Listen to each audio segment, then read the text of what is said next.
Hello again, everyone. This is a risotto video. It's going to kind of give you the basics on how to cook risotto.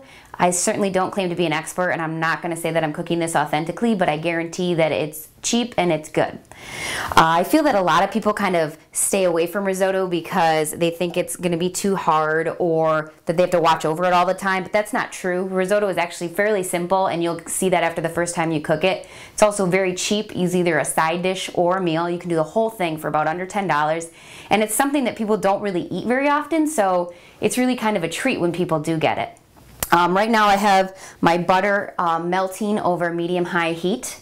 The thing you have to know about risotto is that it's about 3 times as much liquid as it is rice. So I'm using about 1.5 cups of rice and 3.5 cups of liquid.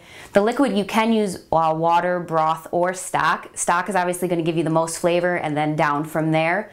If really your concern is money, you can go with a bouillon, which is really cheap, or you can do like half stock, half water, and that'll give you at least some flavor. You're going to want to heat up your liquid, and then you're going to want to leave it over low heat on your stove because you're going to want to add the liquid that's already hot. As far as the rice goes, I like using a boreal rice the best. However, you can use any short grain rice. But make sure you stay away from the long grain rice because that doesn't have the starch that you need to develop and create the creaminess that you get with the risotto.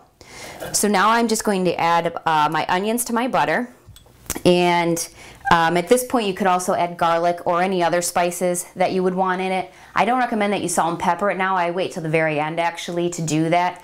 I just think it works better with the cooking process. So you're going to let these cook actually for about 3 minutes or so until they get, cooked down or clearer. And then at that point, you're actually going to add your rice to it, and you're going to let your rice toast up for about 7 minutes. So I'm just going to speed along the process and put that in there now.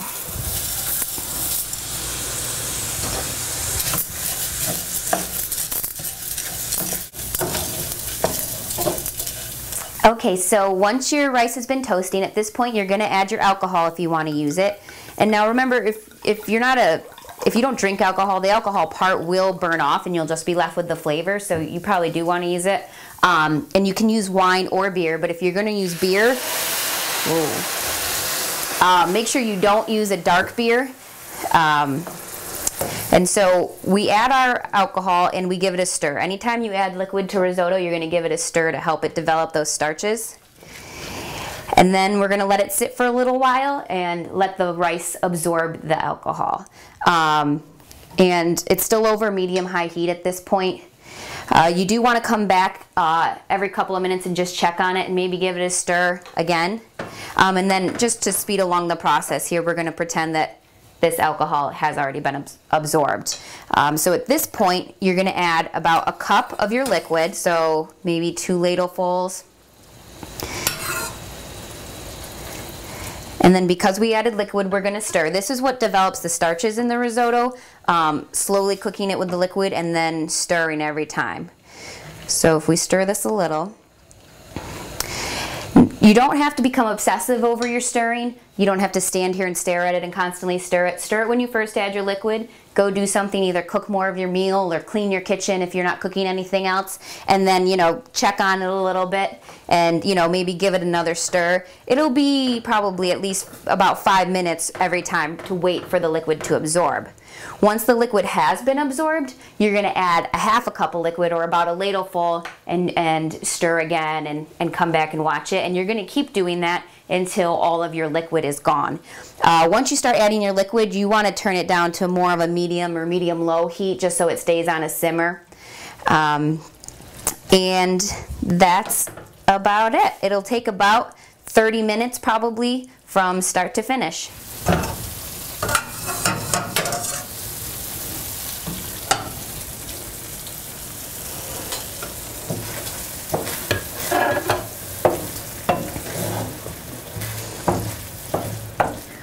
A lot of the liquid has been added now, so you can see that the creaminess is really starting to develop here in the risotto. Okay, so now it's been about 30 minutes and all the liquid has been added, so you're going to want to taste it at this point and make sure that it's about al dente, which this is. If it's still kind of crunchy, feel free to add a little bit more liquid at that time and let it cook a little bit longer. At this point, you can add cheese if you're going to use it. You don't have to because it's already creamy, but this gives you a good flavor. You're also going to add your salt and pepper at this point. And just do this to taste. If you use something like a broth that was salty, be careful of the salt. You might not really need to add any. You can also add an extra pat of butter if you want to add a little more creaminess. And then for this one, I cooked up some zucchini, red pepper, and tomato in garlic. And so now I'm just going to add that in as well. And like I said before, you can make this as a side dish to pair with your favorite meat, or you can make it a main meal. You can even add chicken to it if you want. If you are going to make it your main meal though, I would make about 1.5 times the recipe for 4 people just to make sure there's enough, although it is quite filling. I also wanted to mention that I use chicken stock, but really you can use any flavor that you want. If you're a vegetarian, you can use vegetable.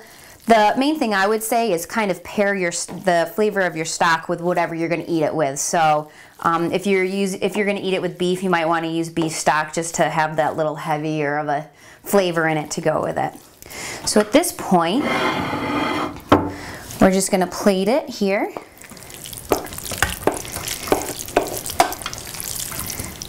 Get it all out of the pan.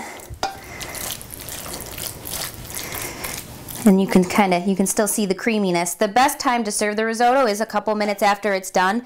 After a while it might congeal a little, and while the flavor will still be there, the texture isn't going to be as creamy as it might have been. So I hope now that you are able to go make some risotto. The first time, you know, you might have to get used to the stirring and watching it, but after that, it'll become old hat for you and you'll be able to cook risotto all the time. So I hope you enjoy.